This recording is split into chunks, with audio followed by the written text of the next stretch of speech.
Buenas tardes para todos.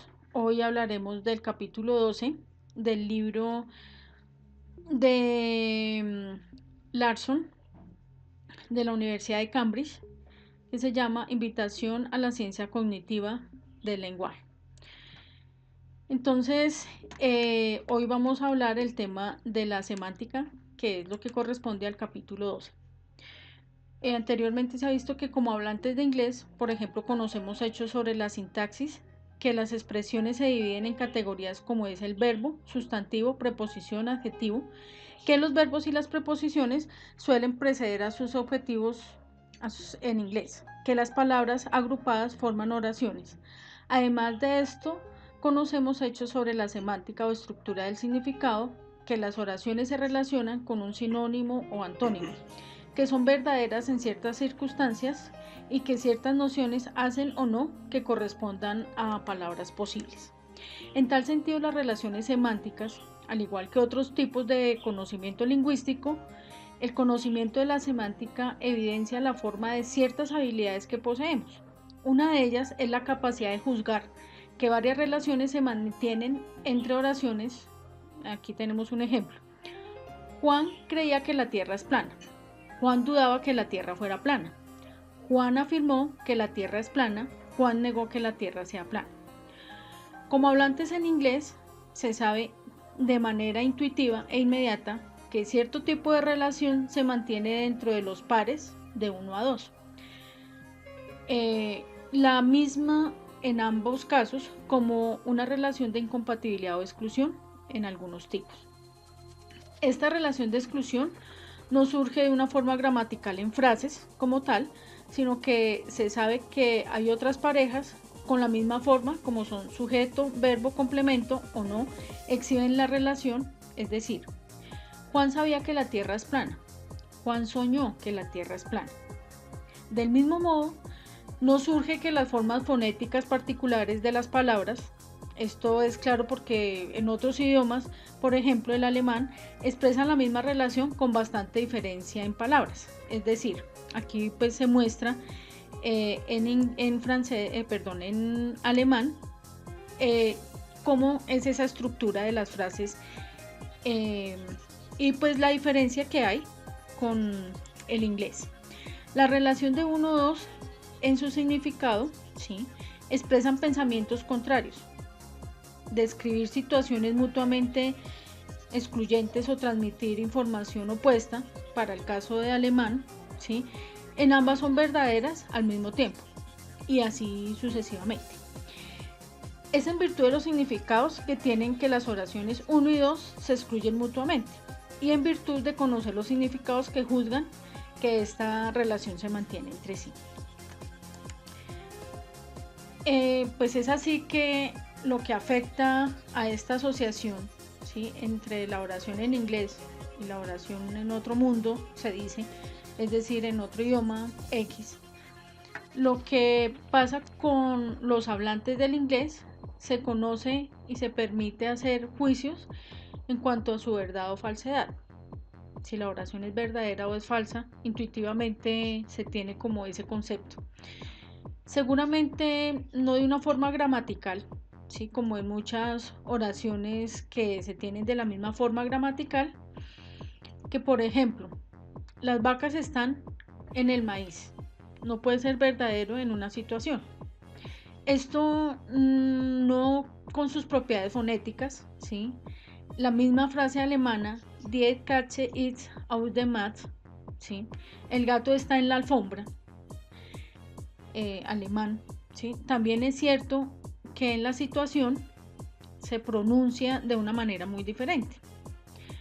Es decir, que la oración y la situación pues da un sentido a esa, un sentido a esa oración, a esa frase.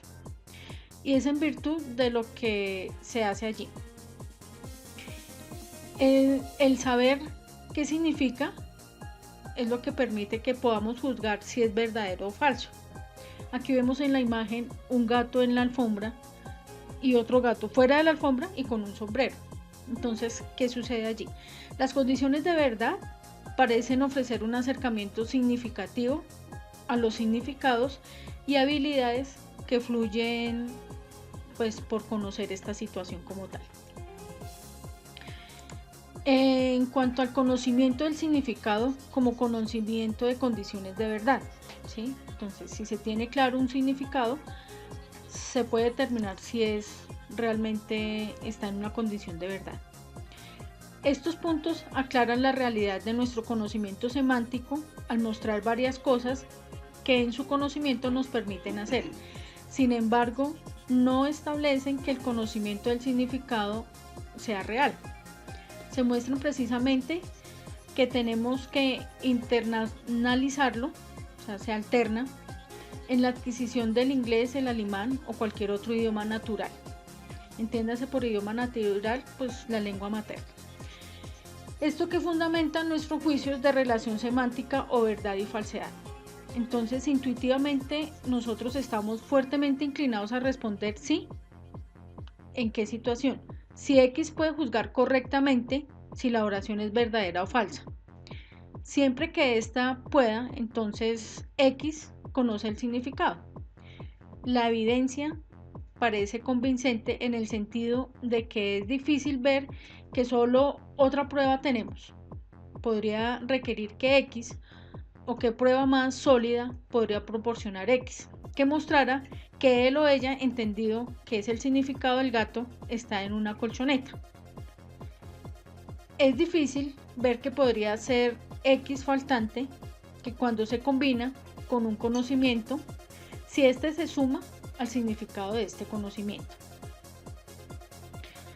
Es decir que se tiene una correlación entre el valor que se le da a X, si éste conoce o no el determinante del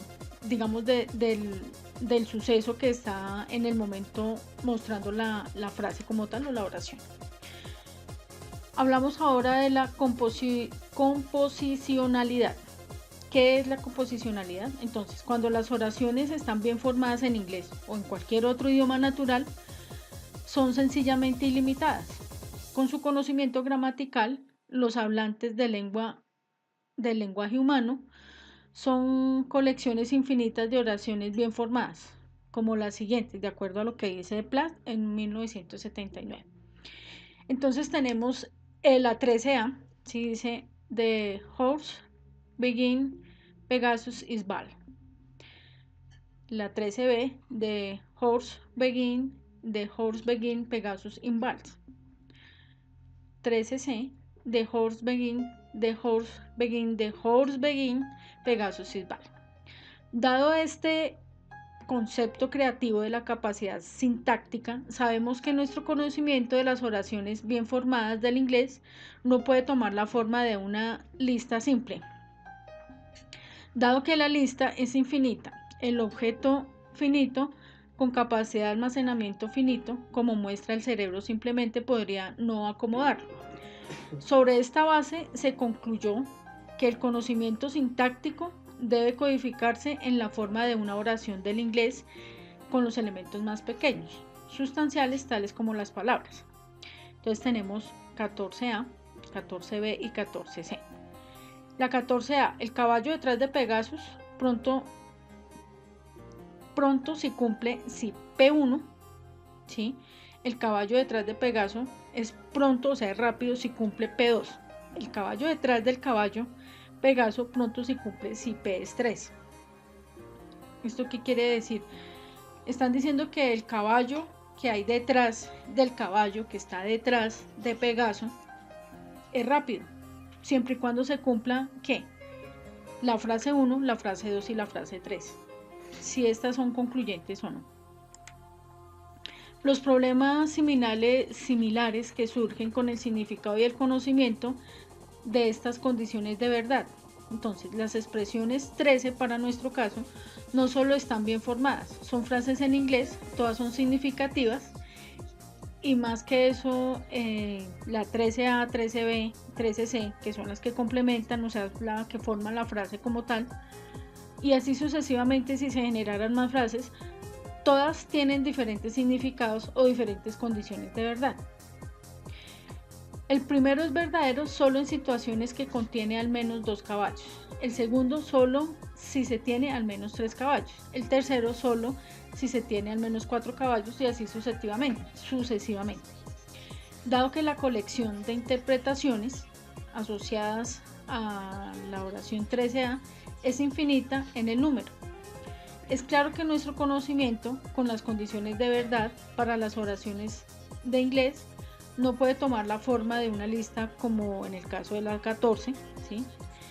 Que una vez más busca una lista y esta no pudo ser acomodada en el sentido de nuestros cerebros finitos. Entonces, cuando se hablan de esas propiedades semánticas, el modelo de algunos dominios por construcciones matemáticas tiene una consecuencia importante. Una que explota en toda la ciencia, lo que nos permite estudiar las propiedades del dominio a través de las propiedades matemáticas de las construcciones que modelan estas oraciones.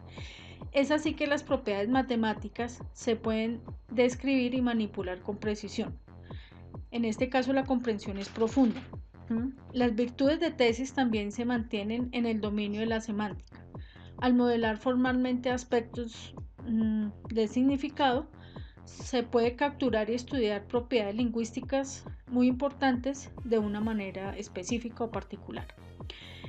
Es así que se quiere ilustrar esto brevemente con dos propiedades semánticas para esta categoría.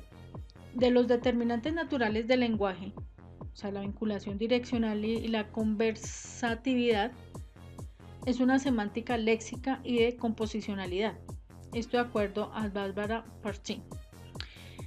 Entonces tenemos una entrada direccionada, ¿sí? Con unos determinantes en inglés con ciertas relaciones particulares que muestran una serie de diferencias interesantes y relacionadas entre sí con el lenguaje sencillo. Entonces, aquí tenemos que dice every man runs, every tall man runs, every man runs, ¿sí? Punto A, B y C. Después sigue every man like spinach, every man likes spinach, every man like angry vegetables. Entonces, en el primero, pues todos los hombres corren. En el segundo, todos los hombres altos corren, ¿sí? En el tercero, todos los hombres corren. Y también dice que todos los hombres les gustan los vegetales verdes, ¿sí? Entonces ahí se concluye que todos los hombres les gusta la espinaca, ¿sí? Y después dice, todos los hombres les gustan los vegetales verdes. Entonces con estas oraciones se involucra absolutamente todas las partes de ella. Y obtenemos una inferencia válida cada vez que sustituimos un sustantivo común más específico, es decir, hombre alto. Por lo que menos se especifica, pues es hombre. O sea, están diciendo todos los hombres corren.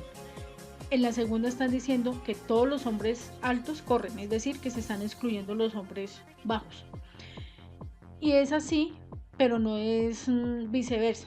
Por otro lado, se obtiene una inferencia válida cada vez que se sustituye una información menos, esta que sea específica, mostrando diferentes patrones de inferencia que emergen con algunos determinantes y otros no, como vemos acá en esta parte, ¿sí?